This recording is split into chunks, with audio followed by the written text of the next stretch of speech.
Punks, go on my pub!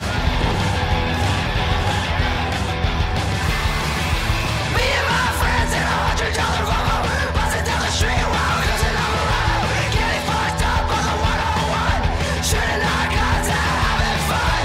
40 beers later and a line of speed, 8-ball blow and a half a pound of weed, headed down the tracks to Mexico, fucked on beer and staying cold. I drink cheap beer, so what are you?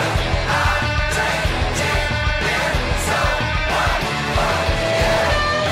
Hello, my name is Liam Bird and I am the presenter of this fine podcast that we call Punks in Pubs.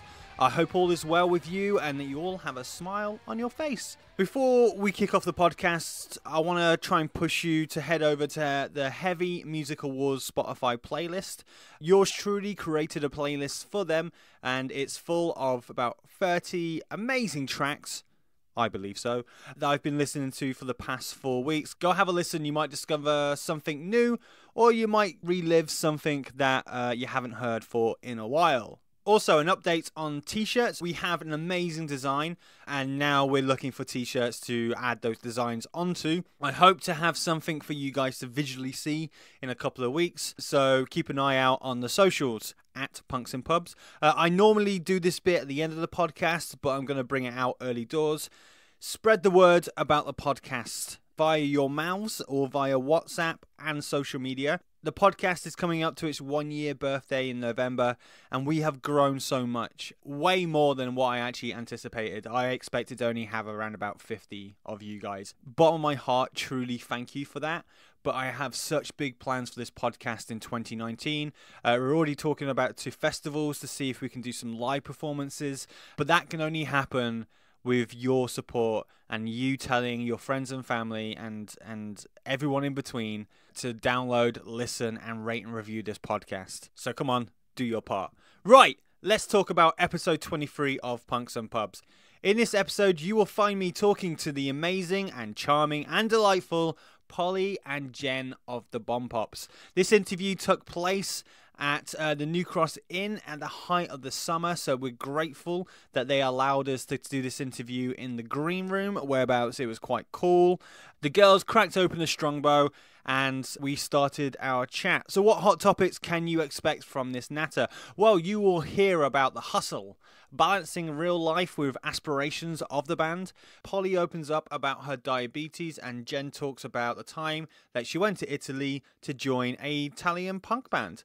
You will also hear the girls talk about getting constructive criticism from Fat Mike. He is the owner of Fat Records and the singer of NoFX, for you guys who don't know. And we also talk about the impact of Tony Sly has had on opening up about mental illness within the punk community. We end the podcast with a great story from Jen, where she talks about the time that she witnessed the rise and fall of Matt Skiba's comedy career. Throw in booze and farts. I think that sums up this episode quite nicely. As always, your band plays out the show, and this week's band hail from Brighton and are eloquently called Cock Womble. But before that, there's this.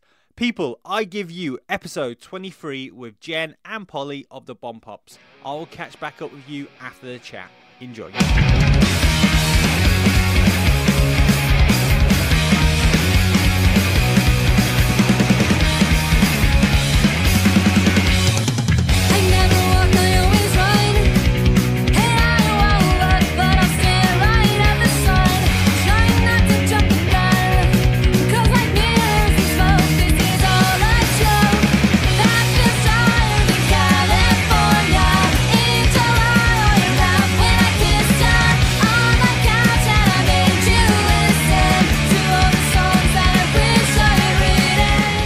Let's start anyways. First off, thanks for doing this. Thanks for coming off a a long journey and then having to spend some time with me in this nice, dank, luxurious, roofless room. It's legitimately green though. It's a green room. It is legitimately a green room, and it is baking outside. So thanks for the shade as well. Of course. The voices that you can hear right there are Jen and Poli from the Bombpops. Hello. Hi. And you must be used to this weather, like being from California. Yeah, this is very LA weather right now. Yeah, we are not. Like English people, British people, we are not built for this. So any recommendations on how we can stay cool? Like, what do you do? I don't know. I don't have air conditioning in my apartment either, so I just complain a lot, I guess. You sweat it out. Just deal with it and sweat it out. You get swamp ass. Yeah. It's nice though. It feels good on your skin and No. Yeah, you know. But I think there's a lot more air conditioned spaces in Los Angeles. This is the first place in all of Europe that we've walked into ever that has air conditioning. They have air New conditioning Cross inside, yeah. Yeah, it's freezing in there. It's nice. And it's on, it's full blast. So normally one way we deal with it, people in LA will obviously go to the beach. People will go to the mall, go to places where there's AC, movie theaters, yeah. See, my girlfriend has a rule where we won't go to the theater if it's sunny.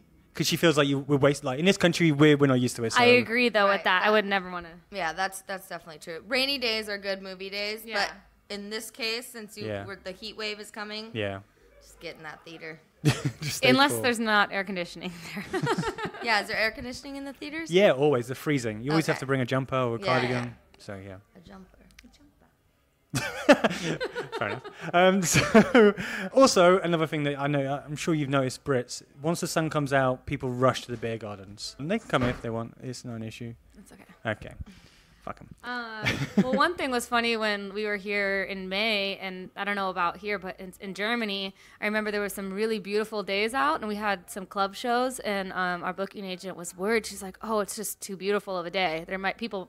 We might see like a drop in attendance because if it's that beautiful of a day, people aren't going to want to go inside to a club." And then the sun is out late too, so they're enjoying their summer day, barbecues. So I was like, oh, okay. That's weird for us because usually people do want to go inside. We're so used to the nice weather. Yeah, and a lot of shows. So what about drinking wise? Are you heavy drinkers? Are you kind of light drinkers? Do you drink on stage? Polly Van Dam's going to take the mic. No, we all love to drink. I mean, definitely. But you drink like when you wake up. No, not every day. Jesus, I drank on the ferry today because it gives me anxiety. I know, but you did grab the beer this morning and I contemplated, but it was too warm. And you did buy 2 full bottles of Prosecco. One is still alive. And the other one you drank. Yeah. There's nothing We wrong like with to that. drink. And the Jameson's our favorite whiskey. Jen and I really got on the Prosecco train lately, and we've been all about that. Beer, and yes, we drink on stage. Yeah. I myself, I don't like a 1 or 2 drinks before I play, if any. And then if it's like, I do enjoy like a nice, refreshing beverage on the stage. Having a shot midway through the set is like... a shot midway through, or right before we go on. Right before, sometimes if you have the nerves, it's like the perfect little... calms you down. Yeah. Just Yeah, that yeah. perfect bit. A little shot of whiskey is kind of So like... you're both whiskey drinkers? Yeah. Oh, no. Jameson. Irish whiskey. Irish. After the show, too, it's like a nice little reward. Yeah, it's a reward, and it's also kind of just calms the But nerves. it's all about knowing your limit before you play, too. Like, right now, I'm mellowing out because I had 2 beers, Bottle of Prosecco. but I drank earlier. But Won't let you forget. that's long gone. But it still was good. So what about growing up? Were your family quite liberal with your drinking? Like, were you able to drink like a glass of wine at a table? Yeah, I was able to drink a glass of wine with dinner, Yeah. when I was teenage years. But still wasn't able to just go out and party, had a strict curfew. I drank like in high school and as a teenager, but never really with my parents. When was the first time you drank with your parents? 'Cause Oh, I always find that's with- an experience. I don't like. I still just casually, I guess, at a family event, but I can't like recall. I just like I really don't drink with them, although my family drinks. If I go to a family gathering, like I don't really drink. I think it's different. Oh, speaking of drinking, here comes Neil with a bottle of Jameson. Hi, Neil. How's the Jameson? It's a little warm. Could be in the refrigerator. It would be. Okay, well, stick it in there. How do you drink your Jamesons? Do you drink it with Coke, lemonade, straight? Straight Straight from the bottle. shots from the bottle, but I like to have a little Coke. Josh just cut this one open with his knife because it didn't open Coke back. Yeah. Yeah. Just a little shot straight Yeah. from the bottle. Yeah. Usually there's no glass. But yeah, I think Polly, to answer that question, about with your family, the first time you had a drink with your family. Yeah, I was saying that I was allowed to have a glass Like of a glass wine of and wine. stuff at dinner, but smoking weed with my parents, that's happened recently. Wow. For the first time. Doing the vapor ones, Yeah. but then now they're like full on potheads. It's pretty awesome. And did you know they they used to get so mad at me? No, they just picked it up. It's a new hobby. Okay, because it's legal in California. Yeah. Yeah. So it's They've realized okay that here, it's law. amazing. So I'm like, fuck you, haha. Look. I knew about this ages ago. Yeah. Remember the time when you grounded me for this? Yeah, seriously. Talking about growing up, then, how was it growing up? Were you both from like a musical family, or are you the only ones who've embraced music? Definitely my dad played music. He played drums, and I kind of restored his old drum kit. It was like an old Ludwig set, sparkly blue. And he was very into music and showed me a lot of just classic, just Ramones, Violent Femmes, shit like that. But other than that, they forced us to take piano lessons when I was 5. Okay. And I started with that, and I can't thank them enough for doing that for me, because that was really the basis of everything else that came after that. And then I know, like, Jen. Yeah, my dad played guitar like as a hobby, like not ever in any bands or anything, but like he immigrated from Iran in the like 1979. Came because he like loved rock and roll, you know, and so he kind of came here, bought a guitar, wanted to play Jimi Hendrix songs. So he kind of always played and fiddled around with the guitar, and that was the first thing that like introduced me to music. And then again, my parents really saw that I loved it. My dad taught me my first few songs, and then we're always very encouraging of it. But the family itself is really not like musical. So who was the person who actually introduced punk into your life? Was it something that you found out by accident, or was it like an older brother or younger sister or anything like that? It was a couple for me. It was a couple like kind of experiences. One was being aware of like as a kid, because I never had really early on, like my older brother didn't really listen to, I mean, he liked Nine Inch Nails and stuff, but it wasn't something that I was like, oh my God, I love that. I kind of just shuffled through the radio. And then, come in about like 1996, 97, when you hear like Blink-182 on the radio and Green Day on the radio, I just remember getting so excited about those songs and not really understanding why that song made me amped and so excited, until a friend was like, that's because that's punk rock. And I was like not oh, knowing, yeah, but I it was the same way, like hearing that show on the radio, this is what I like, knowing I like Green Day, Blink-182, in the mirror, like pretending I'm And then I did have one neighbor kid come over, was older, he was my brother's friend, and he came over and he put on the Vandals' Fear of a Punk Planet, and then he showed me the Offspring, and he was like, and then I realized that like, Damn It wasn't just a song on the radio, there was an album to that. And that's when I was like, okay, yeah, this is what I like. I like punk. And I remember going to school and telling someone like that like I was into punk, and someone said, well, that's Blink-182, that's not punk. Mm-hmm. Like you like pop punk. I was like, okay, well, yeah, then that's what I like, Did you ever get disheartened then when you actually went, well, I like punk, and then they go, well, no, that's not pop punk? Because labels within this genre as punk is a bit bullshit, really, in my opinion. So the idea that just because you found something, if someone goes, oh, well, actually, that's pop punk for me, that sounds like someone's trying to lower what punk is. To me, it didn't bother me. I never... Yeah, you're learning. And honestly, it was through those bands that I went back and throughout how I found Fat Records, because you go back and buy their CDs, so you watched, read every interview and article and what then their influences were. And you go back, that's how I learned about Descendants, was through listening to Blink-182 and Screeching Weasel. Yeah. And then that's how you, like, move forward. The first time I heard Bad Religion was Sublime covering Bad Religion, That was Polly's Van Damme's asshole. I'm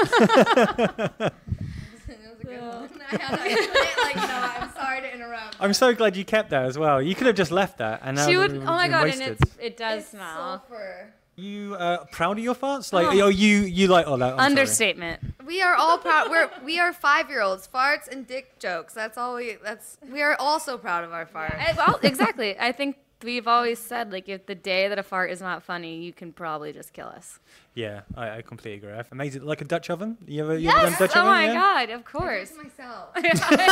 That's a bit wrong. The fact you enjoy your farts so much. Oh my God, your farts smell kind of good. Yeah, but I mean, there's a certain amount of arrogance to the fact that you want to try your own farts. It's like the South Park episode where they love myself Yeah. so much that I love the smell of my own farts. I give myself Dutch oven. I know what you mean though. I know you've done it too. Is that what attracted you to each other when you first met? Was she farted in the corner? You're like, hey, I love that.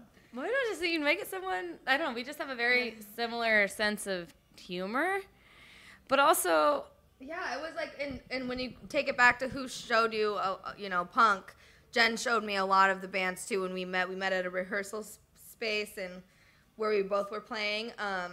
And so when we met, she's like a big sister to me, and then we just like clicked. And then when we started writing songs and hanging out, it was like smoking bowls and listening to Melancholy, farting.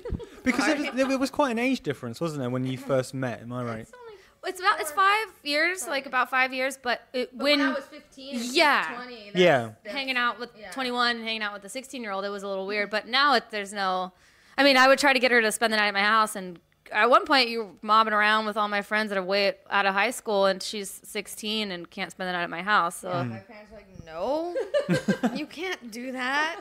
Like, I wish I could have done all those things, but my dad, again, was just like, you will have the rest of your life to, and I got to do a lot of stuff at a young age that a lot of kids, but at the time I turned 21, I had a kid, I was like, all right, what did I do for my 21st birthday? Like, nothing. and It was toured fun. the country several times, and So what was it about Polly then? Because for me, if I was 20 and I saw a 15-year-old, I'd be like, dude, fuck off. Like, why are you talking to me? I don't need to talk to you. Because I remember, I know, because I remember seeing her. I remember that because she was taking guitar lessons, and I was at the same studio you could rent, like, rehearsal spots. Yeah, and rehearsal, so I was there with just some friends. Like, it wasn't like a real band, but we were jamming or whatever. We had some, and I just saw her, and because my cousin, who was the same age as Polly, was also taking guitar lessons there too.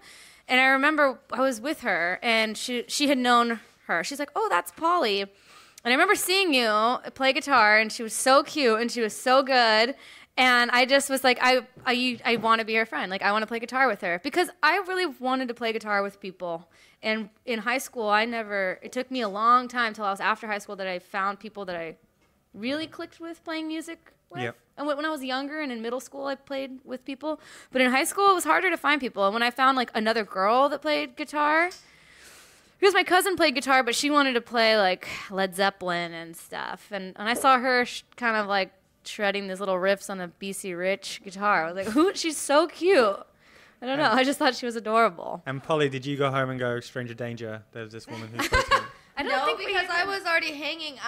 I was hanging with people 10 years older than me. Yeah, the it guitar wasn't. teacher was And we started a band together, me and the guitar teacher. So it wasn't weird at all. I thought it was fucking cool. Like, you were like, I have backstage passes, the good riddance. You want to go? I was like, fuck, yeah, right. My parents would never just let me get in the car with you and go, like, backstage at some show. But my parents started getting like, okay, whatever. I'm sick of you bugging me. Like, just go. And that's when we started mobbing around Warped Tour and doing all that shit.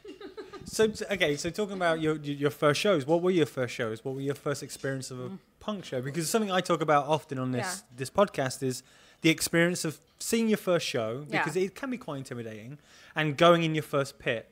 Were you two, like, right in their elbows out? Oh my God, or were you standing back? Well, the first show I remember, my mom took me to, and it just dates herself because it was Bad Religion opening for Blink-182 with Phoenix TX, May 11th, 2000 or 2001. And I remember seeing it and just absolutely, there was no doubt in my mind that was what I was going to do. And then a few weeks later, my mom dropped me off it was Weezer and Jimmy Eat World with Tenacious D. And I just completely, there was no other going back. And then once I started going to shows on my own, like after that, I went to my first Warped Tour, and my parents dropped me off, and that was my first time, like, in a mosh pit and seeing all these bands. The first time I saw NoFX, the first time I saw, like, No Use for a Name, everything. Like, and just losing my mind and completely, like, doing the whole pit thing. And, like, same thing, just hearing those songs or going to the show. The first time I played in the studio with a drummer and the amp. And I came home, I was like, Mom, like these amps are like this big and like I have to go back. Like, can I go back tomorrow? Like, there's that moment. 'Cause I was just singing, like they just gave me the mics, like sing the song, whatever. I was like, this is hands down what I'm doing. The feeling, like I'm getting choked up about that feeling that I got, that I knew this is what I was gonna just do. And have you felt that feeling before? Is this something that you're now continuously chasing, or is it something Yes, you get it every time you're on is. stage? Here are we every night. Why do we drive 12 hours to be here? Yeah, there was no doubt about that because we've been doing this for over 10 years now, and it's tiring and the hardest thing ever. You know, people are like, how the fuck can you guys do this? My mom is like, I don't even know how you can do this. It's just for the love of it, for the love of that hour on stage. I need to leave, I need gas. Third time I'm late and this week I'll be fired. My boss is up on my ass. Overheating, need air in my tires. Early morning, I'm at 10. 7 miles per hour again. Doesn't really matter when it's all the same. These steady jobs never last. Drive me up, I don't care 'cause I'm tired. I'll take my side work out fast. Requesting time off, I'm always at night, but early morning I'm at 10. 7 miles per hour again. Doesn't really matter when it's all the same. See the city passing by, getting tired of brake lights. When your life's the parking lot, you'll go insane.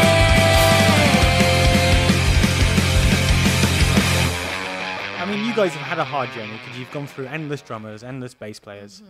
So what was it that kept you driving? Why didn't you just go, oh, fuck this? Is it like nothing? These aren't working. I think we just had a mission, the two of us, and it was one thing that we were. And honestly, the more that shit happened, the harder we wanted it. Yeah, we I don't wanted know. to keep proving like people wrong, or just keep showing that we're not gonna let some stupid shit.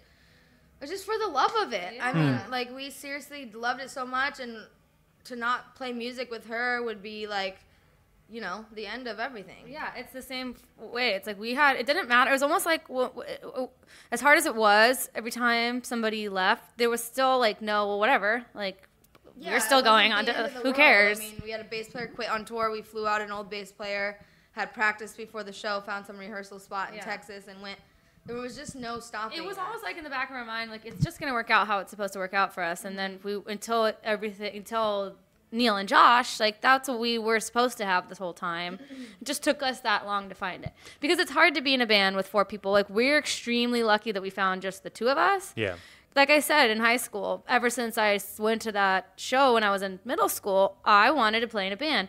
Took me that long to find her who wanted to play in a band with me and who wanted to play the same music and who wanted to do the same thing and who thought farts jokes were funny. Like, and then sort of find the 3rd person and then the 4th person, and then we actually like the same bands. We all want to say fuck all and go on tour. It's not easy, and like you're very lucky to even find those people, let alone to be in a band that does cool stuff. But just to have a band, whatever you do, with people that you enjoy playing music with is in itself, like anyone who has that is very lucky. With Josh and Neil, what was it about those two that's made them stick around and made them become an integral part of the band now? They grew up with each other. They've been knowing each other since kindergarten, and they've played. So it was like, you know. So are they like the male equivalent of you two? Really? Exactly. Yeah. Yeah, that's true. They've played together since they were about 11. Like a rhythm section that's played together that long as anybody's. Like they don't have to even talk. They can kind of, you know. Got intuition. Yeah, and they fight like brothers, you know, and we fight like sisters. We all fight like husbands and wives. Well, they do say it's like a relation. It's like a marriage being in a band. Like Fucking brutal. the most fucked up marriage. Yeah. It's just like an abusive marriage. We do. Well, Well, you know, the Christian, our tour driver, becomes every single person that's been in our van with us to sell merch or drive us has become a therapist. Mm-hmm. We freaked some people out. I think they needed therapy after dealing with us. Sorry, I was about to read a question that you already asked. Never mind. Oh. So We're that good. Woohoo, checking them up. So being in a band, I mean, we spoke about the times whereabouts you felt like we could fuck this off, but we haven't. But what about the times whereabouts you've had to do a shitty job to pay for the band that you want to be? Because I think a lot of people don't take into account how much money you actually need to invest into to be where you are now and to even be wherever you want to be going. So with that in mind, what kind of shitty jobs have you done? And have we done? Do we still do? We both wait tables, Okay. like in Los Angeles, and there's a point in my life and with you as well, if we weren't doing this, my life could have gone so many different ways. I mean, it could have, but in the end, we still work shitty jobs, which I appreciate them for what they are. But, that's not like, as you get older, it's kind of, I don't know.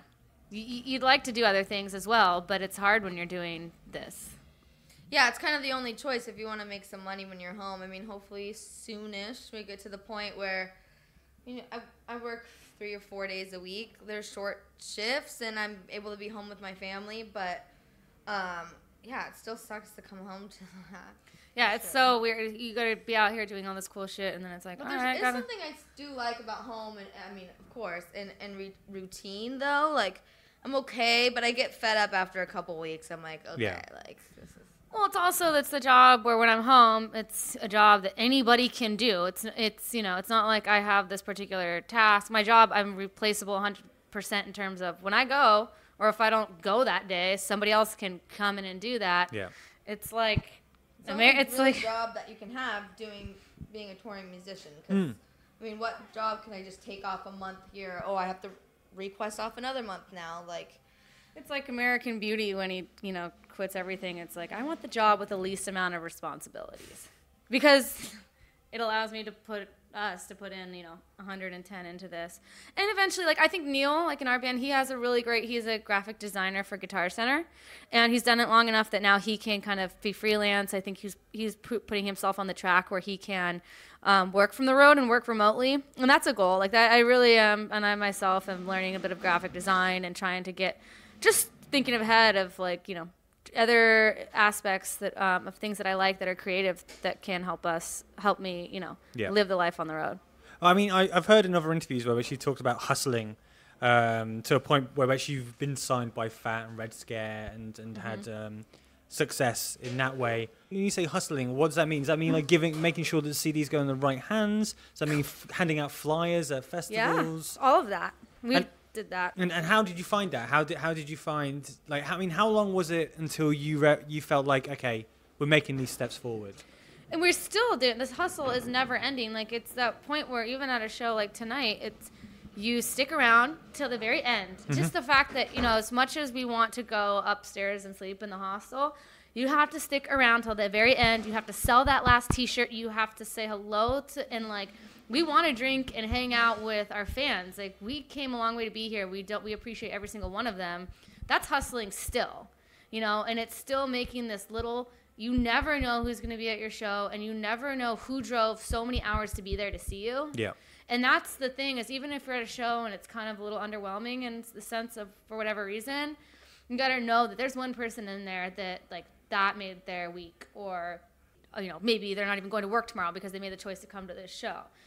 So in that sense, it's still a hustle, and to stick around and to be there present in the whole experience.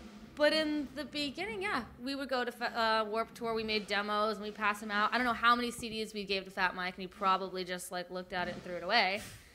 Just kind of going around, and as we play shows too, really making an effort to be friends, and because we generally enjoy hanging out with people, but being friends with the bands that we're out there with, whether it's the locals or it's the touring band. But it's clearly worked, because you're now in a fantastic position whereabouts, like, momentum is on your side, and you've recently released an EP, but again on Fat, so therefore clearly Mike has faith in you and you can push forward. But there was that time before whereabouts I listened in an interview whereabouts you spoke about having Mike basically say to you, yeah, this is okay, but it's not great. That must be hard coming from a person who has such high stature in this community, to hear him go, yeah, you're all right, but you're not good enough for Fat. How we looked at it is he actually gave us that advice. We got that advice, because a lot of bands, I think, would even love to hear that. So the fact that he actually, got the download, listened to it, and then said, you're on your way, but it's not great. I mean, that is in itself is momentum. It is, but then like you've put a lot of effort into making the album, so it must be like, well, fuck off, you know? Yeah, a little bit. Yeah. But really, we didn't look at it like that. I mean, I think it was like, oh, he actually cares. Let's just go and write better songs. I And don't also, know. at the end of the day, when we recorded, Fear of Missing Out, he didn't hear it until it was done, mixed, mastered, and everything. So when it was done, we were we liked it. We were in love with our own record. So when it came time to send it to him, in our hearts, we were like, if he doesn't like it, that's fine. If we self-release it, it's fine. We were okay with that because we liked it. We were proud of it. We knew that whatever happened to it was supposed to happen to it. And So that's a good letting go. So you had a plan B then, in case Fat had no interest. we were just going to put it out. The ultimate plan B, of course, we'd shop it around, but the ultimate plan B, if nobody wanted it, so we would put it out ourselves, and that would be fine. Was Red Scare interested? Like, would they? Oh, yeah, well, Toby Jag's a really good friend of ours, and he was like, "Why? That's pointless because Fat's going to put it out." Yeah. Kind of going back to stuff that I've heard you also say, you speak a lot about No Sort of Name and Tony Sly.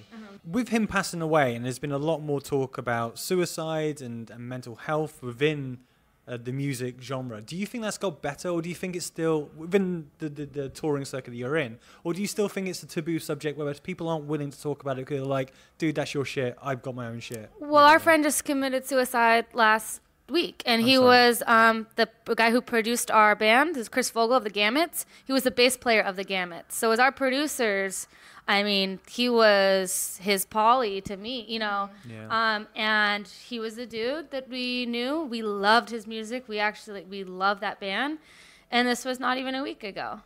And so I think the awareness is there, and people are talking about more. Reach out, I'm here for you. But I don't know who. You'll see when it comes down to it, who's there for you. Yeah. I know that Jen and I struggle with, a lot of anxiety, and I've struggled with a lot of depression.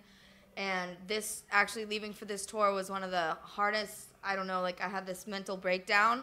To have my friend right here with me, helping me through it, who understands, and to talk about it. And even if I know, I'm sorry, guys, I'm bringing you down, I just need you guys here for me, It means so much because I don't know, where my head would be at right now.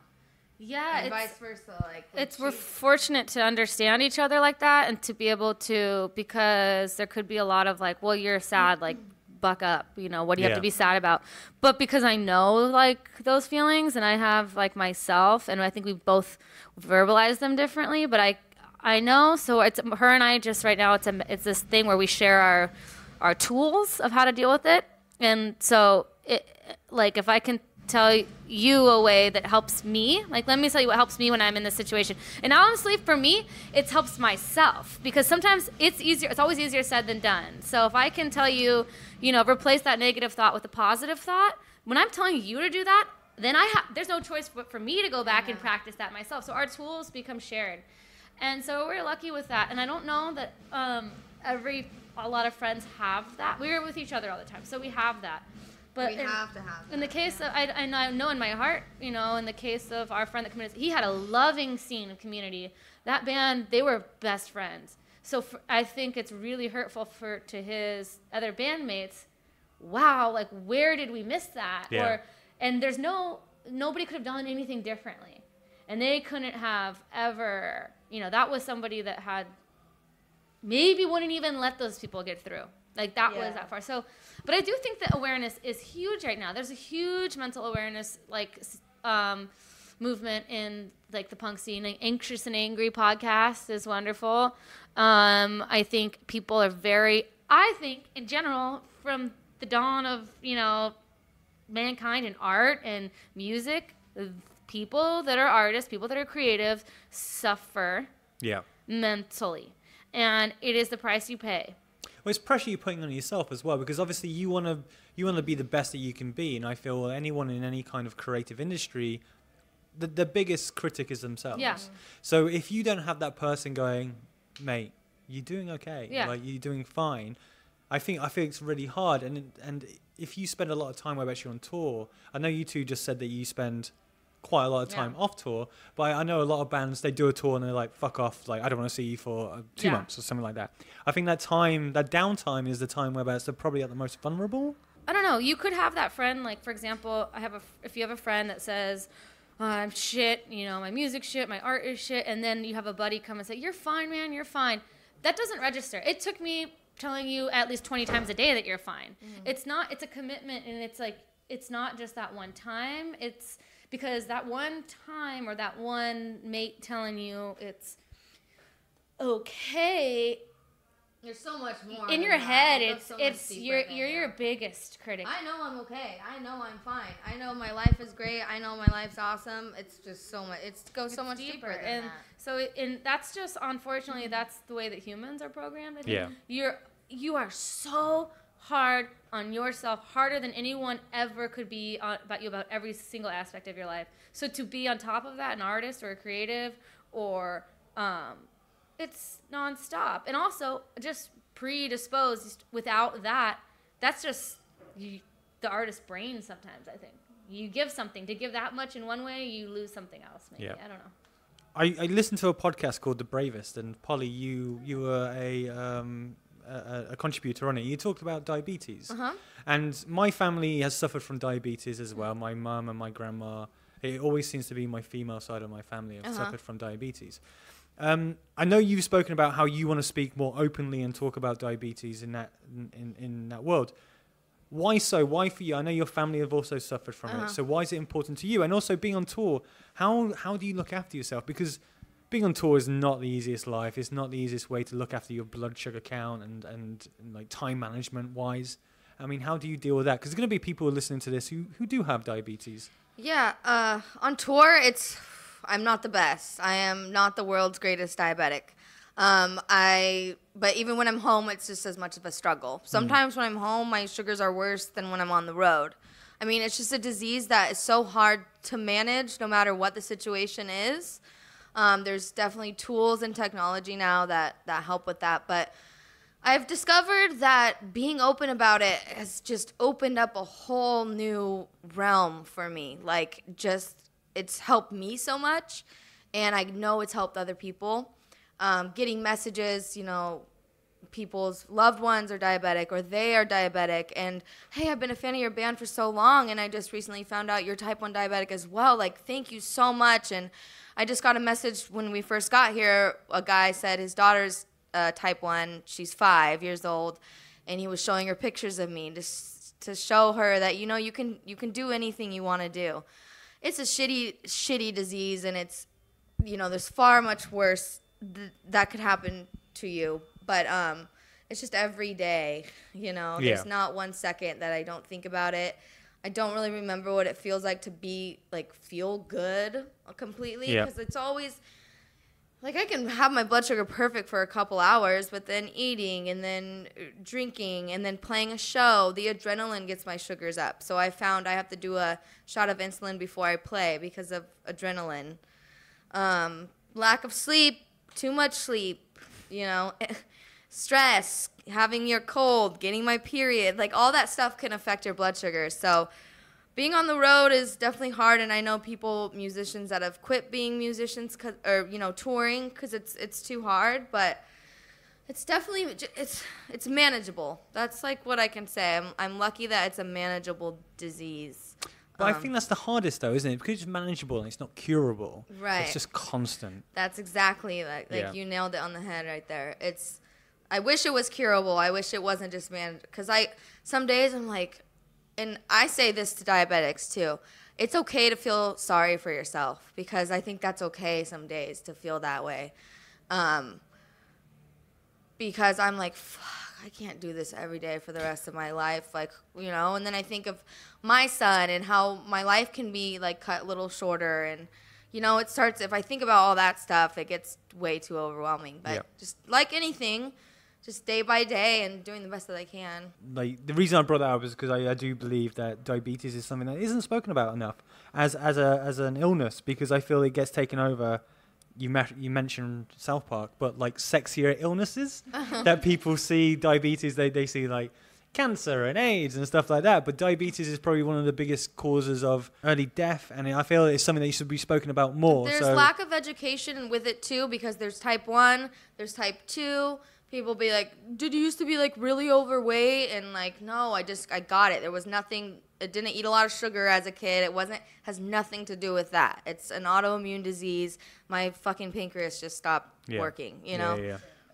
Because it's genetic and it's an So there's that too, which I want to spread the awareness of that. So I'm still finding my platform in this little journey of mine and seeing like what I can do and kind of piecing together like what I can do to make a difference. But for now, talking about it has been a whole new world. I feel like you talking about it, and especially with like visible, like wearing the Dexcom or the sensor, when you see other people, then because you used to not talk about it at all, and then you used to be that would obviously bring you down, but it wasn't anything that I can because of course I can't ever know how that feels. And so then I don't know, just the more that you talk about it and people around you are aware of it, and it took us all like a few years, and it's obviously the more that you talk about it, the more that we're aware. And sometimes where you don't just aren't being like hating us for some reason. She literally just doesn't feel well, you know? That's you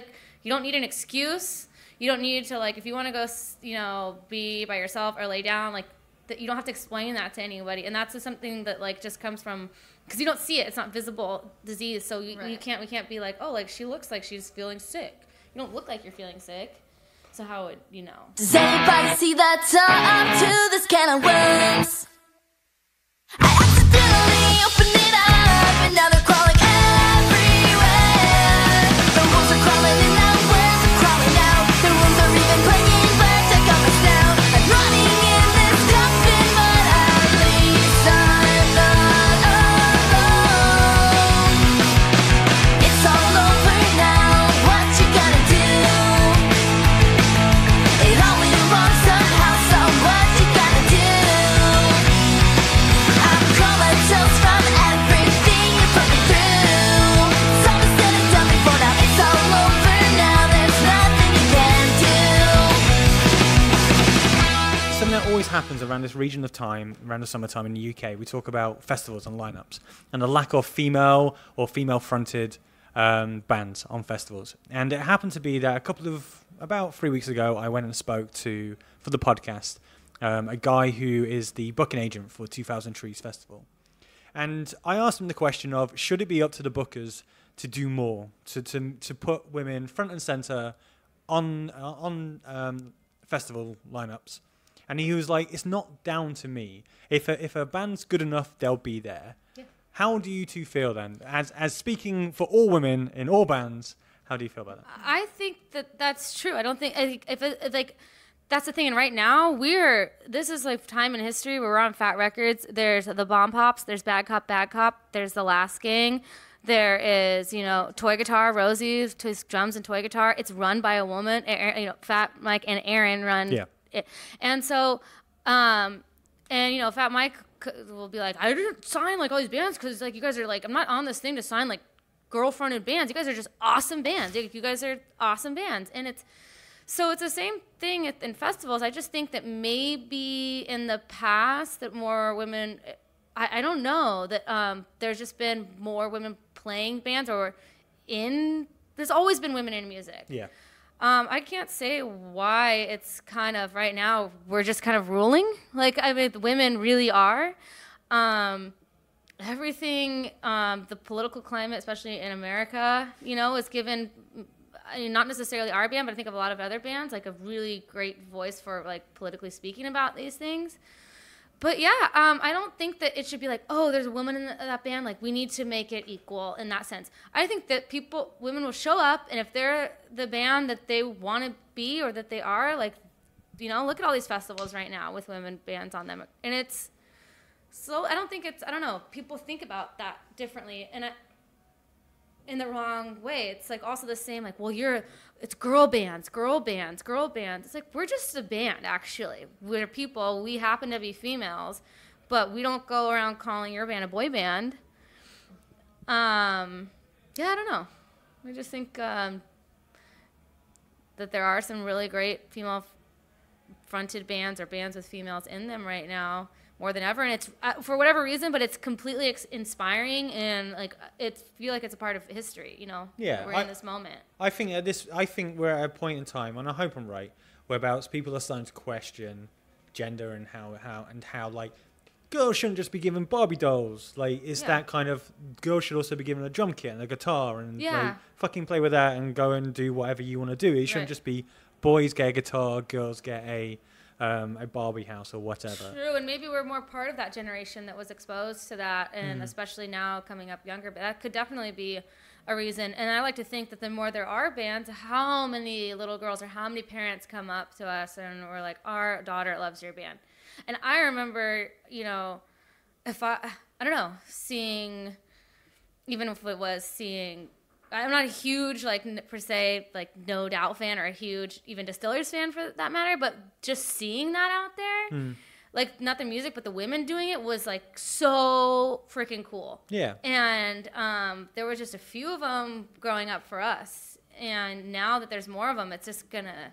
Yeah, if I was like 5 and saw like our band or Bad Cop or Bad Cop blasting, I would be like, oh my god, what? Give me a guitar right now. And the best is when you see these dads take their little girls to our shows, and it's awesome. We usually try to like pull them up on stage. Oh. Yeah, and censor like the dick jokes. Yeah, that's the unfortunate just find part. their face. Sometimes we Deal with don't it. censor Oh it. no, now we're there goes everything. There goes everything we were gonna talk about. Girls here. They go home, ask their mum what queefing is. Is the whole thing, yeah. Exactly. Like, Mom, what does pussy mean? What does a pussy glisten? Look at your dad. That is one. Your asshole grows hair? So, are you about to fart? You know what I like? How short it is. They're little like short poppers right now. So you live in California, whereabouts the birth of the Me Too movement. And I feel that the music industry itself has not had enough of a spotlight on the whole Me Too movement. And I'm not asking you to shine a light on that, but is it something that you have been aware of? And have there been times where you've gone away and gone, I wish I spoke up.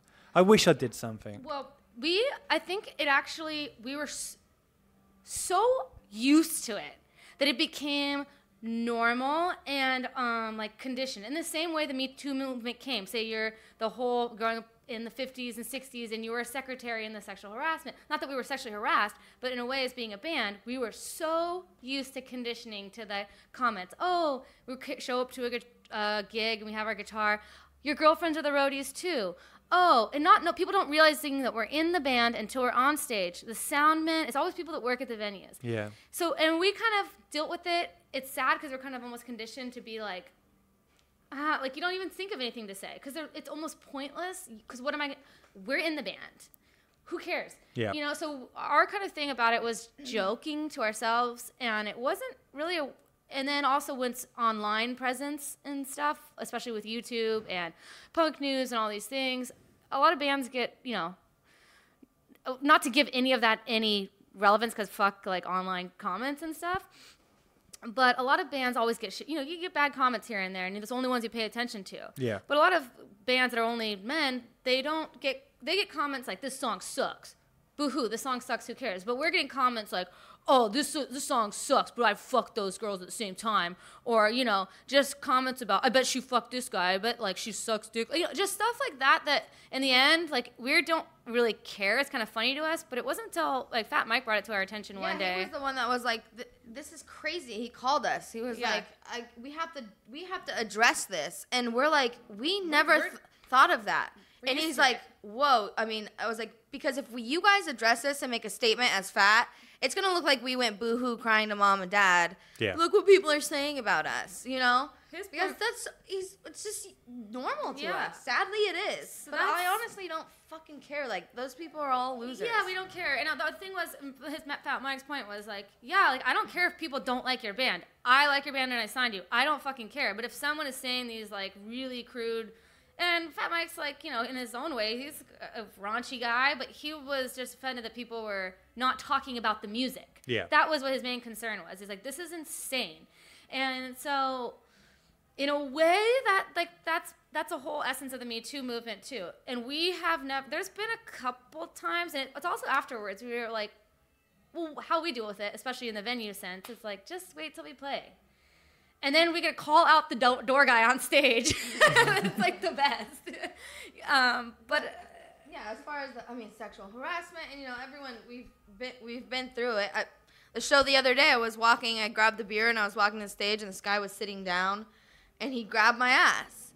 And I turned around, and he was with his friends, and I turned around, and I was like, no, hell no. And then I went and sat down my beer, and I took his hat, and I flicked it off, and I was like, you think that is okay? You really think that's okay? And, like, drew attention to him, and he, like... didn't watch. Shrunk in. Yeah, shrunk in and said sorry, and, like, it's kind of nice that you can go and fucking yell at people for that shit. Yeah, I think that's the nature of it too. Is in the past, like I said, nothing is like anything that's crazy, terrible has happened to us. But those are little things that eat away, I think, at female musicians, and also it just is also it's a huge reason why. I don't know. It's also empowering to be a woman, and all those other ways too. You can't deny that. There's wonderful, great things, and if you want men want to be like, well, you're a woman and you get to do this, or everyone gets to, you go to a bar and everyone buys you a drink. So what? Use that. Like, you be a woman. You can. People are allowed to use their sexuality as empowerment, because in the past, I think that was the one. I don't know. It still is very empowering to be a woman, and the sexuality of it, and you can't deny that either. You can't deny that the fact that people don't know us in whatever buttfuck place we are, see, oh, there's girls going on stage. I was about to go home, but I'm going to stick around, and I'm going to try to meet them and buy their shit, so. Yeah. There's different aspects to it, but I think, and underestimating people as humans for whatever reason is, of course, people need to learn and be better. The bar closed about 1 hour ago. I canceled my last ride to get home, 'cause I don't know if I'll miss something that my friends will brag about. Don't wanna end up stuck on someone's shitty couch. I don't know if I should go and just spend this night alone. If I stay, it's all the same, it's all the same. And if I stay out, I will pass out, but at least I won't be left out. Got a fear of missing out. You can tell me when I'm sober, just don't say the party's over. Guess I should have stuck around. We rolled up late, but we'll be fine, 'cause the parking spot for the van is prime. There's always time to drink these beers that we bought along the way. We'll hide out in the van until we have to play. It's no joke being broke, slipped up merch money on coke. Every town, every time, it's all the same. If I say Jen, you went to Italy recently, Yeah. and you played with an Italian punk band. Yes. I'm going to fuck up their name. It's okay. Is it Rumatera? Rumatera. Rumatera. Yeah. How was that? And also, Polly, how was it like losing Jenton of a band? It was like, you're cheating on me, you fuck. Well, of course, I was kind of like, well, what the fuck? Like, also, she was like, it's like 2 months, and then it turns out to be 5. But to be honest, it was really nice. Yeah. It was nice to have a Well, break. you had just gotten married, and Yeah, it was just nice to be with my family, not have to worry about like band calls and shit, and like let her do her thing. And Yeah. it was a break for me too. Like, And- I was well, also- as well. I really think that experience got us in the studio, because Yeah. we had been toying around with doing a record for a long time. And at one point, it was like, well, I'm going to Italy for a very long time. We have these songs that are kind of done. And in that, like, I found out in October of 2015, I guess, that I was going. And then I ended up going in May of 2016. So in that time, we just got our shit together. It's like, if we don't make a record, then it's now or never. Yeah. Like, why are we going to wait, like, another half a year by the time I come back and then we start getting in the studio? And it's going to be another year. And at the time, it felt really rushed. But then we were there. We flew ourselves out to Denver, stuck ourselves there Yeah. for 2 weeks, and got it done. We worked well on that deadline. I was like, well, I'm going. So, no, but it was... Pressure is good for us. incredible, you know, I had no idea till I got there what this band really was. I knew that they were big in their area and that they sang in Venetian, but it really wasn't till I got there that I realized how important that band was to, like, they're a pop punk band, but and a lot of people like that style of music, but their real fans aren't punk fans. They're fans of the band because they sing in Venetian. Yeah.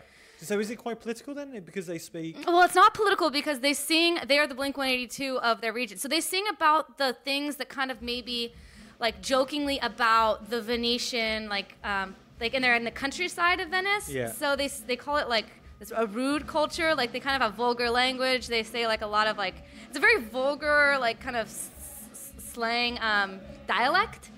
And so the fact that they sing it and embrace it, and they sing those things, like they have a term called gesporo, which literally means like I ejaculate on this. But they say it to everything, like, oh, it's good to see you, Liam Gesporo. Yeah. And so, for example, they wrote a song about this. So the people love that they embrace this language. The BBC did a little special on them because Venetian is a dying language. Yeah.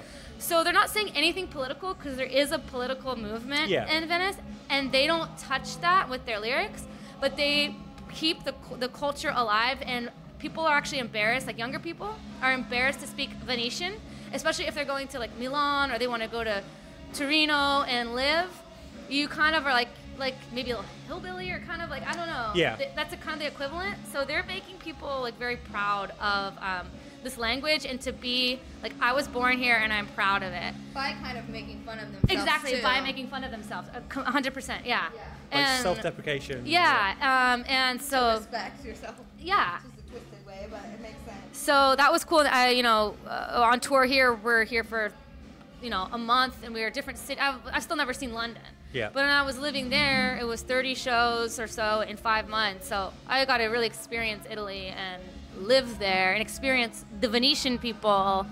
So yeah, I loved it. So how was it that you ended up going over then? Did you know the guys beforehand, or was it like they reached out to you? Well, I met them in a bar in Los Angeles. Okay. When I was playing with another band, and they just were looking to bring an American guitar player to Venice with them. And I happened to have a mutual Italian friend there at that bar. They were doing a TV show. Yeah, they wanted to do a reality show where they. Like this American coming back. Yeah, because Aperol sponsored it. Okay. So Aperol, they flew over here or to the United States with Aperol sponsored this thing, and then when they met me in a bar I had a mutual Italian friend who was already in Los Angeles. He was playing with some punk bands, and they approached me, and my friend who I knew, who had known them, said, "You have to go. Like whatever you do, like you have to do this. They're a great band and they're really great guys, and you have to do this. It's going to be the experience of a lifetime." So what did you bring back then? So like, what did you bring back? An attitude of how music should be played in like it's Italian not way, or it was food, just or the culture. The culture. Slowing down, taking the time with your friends and your family. In Italy, they eat every single meal together. They don't eat alone. They don't just scarf their food. You sit at the table for hours. Yeah. And that's the most important thing, is friends and family. And I really wanted to bring that home to my friends, and the way that they do their band as well. Like they're just very together. They're very open. They don't move forward until something's addressed. It's very much, and that's just the whole thing of like family and friends and the community there. Yeah. It's the biggest thing. We're not that close. Like, the United States just doesn't operate that way. So you play support slots for a lot of major American bands. Yeah. How do you find playing support? Because I feel it's probably the most difficult slot on a set list, a bill list. Sorry, where basically you're the support and bands are kind of interested but aren't interested. How do you get through that?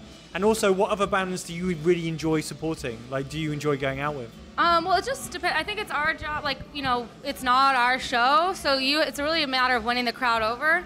Because they might like your music or they might not, but we like to engage with the crowd, and I think that's become our biggest way. It's like, in the same way, like, almost just make fun of yourselves first, and then it makes everyone a little less awkward, because it's awkward. Like, you're not here to see us, but we're here. You don't really want us. And really reading the crowd, too. I think we've, learned how to do that. It's tough to open for, No Effects and their crowd, but... Yeah, make fun of yourself, Let them know that we know that they don't care about us. Yeah. And then just I don't know, try to make people laugh. Yeah. And then if they like your music, they like your music. And of course, put on the best show you can. Yeah. And I also understand that you saw the rise and fall of Matt Skiba's comedy career. Oh, we were there, yeah. Because I used to intern at Side One Dummy Records, and Joe Sib was putting those on. And Joe Sib we had gone to like several of them, like every once a month for a few months. We're like, oh, Skiba's doing this one, and it was, dude. Daniel Tosh was there. Dane Cook was there. He was talking shit on Dane Cook. Dane Cook did a set. Yeah, and he was talking shit on Dane Cook, and he just blew it. And then he stayed. The light was flashing, like, get off, and he just kept going. You could see Joe Sib, like, sweating. Like, that was Joe Sib's, like, event. Yeah. And he invited Skiba, and Skiba's just like, you know who's the least funny person on the planet is Dane Cook, like, basically. And someone came up to him afterwards and was like, your career's done in LA. And he's like, oh, yeah? Really? Okay, I'm going to go join Blink-182 right now. See you later. So 2019, when 2019 comes around, this time next year, where do you hope you are? Like, are you looking to put out another EP? Because I know you recently just put out one. Yeah. Are you looking to put out a full album? What's the plan? We want to record. Yeah, full album. Hopefully that would be coming up to wraps by now in 2019. We would hope so. Like, yeah, we have no plans. There's no studio time booked or anything. But like we said, we work well under pressure, and when we know it's time to pull the trigger and get those dates, we'll get the songs, and we have songs, but it's the goal. That's what we want to be this time next year. And Fat behind you, or we haven't even talked to them about it. No. So I assume if he likes it, then he is. What kind of music in that day? Yeah, who knows? Thank you again. And, of course, thanks, Liam. All the best. Thank you. Cheers. I'm about to hit send. I'm waiting for the weekend. The days go by so slow. Exaggerated expectations. A million shitty situations. That's my disappointment show. I'm so sick of drinking by myself. Nobody likes a fucking downer. Pretty sure I've heard this one before. And the wrong deserve exactly what we get. I try to smile, but I don't care. It always ends up as a blank stare. Already thinking about home. Despondency is creeping. My anxiety is speaking. Better to just leave me alone. I'm so sick of drinking by myself. Nobody likes a fucking downer. Pretty sure we're better off alone. And there's only so much more that I can give.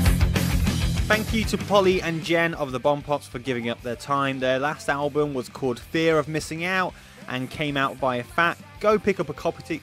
Go pick up a copy, digitally or physical, whatever you prefer.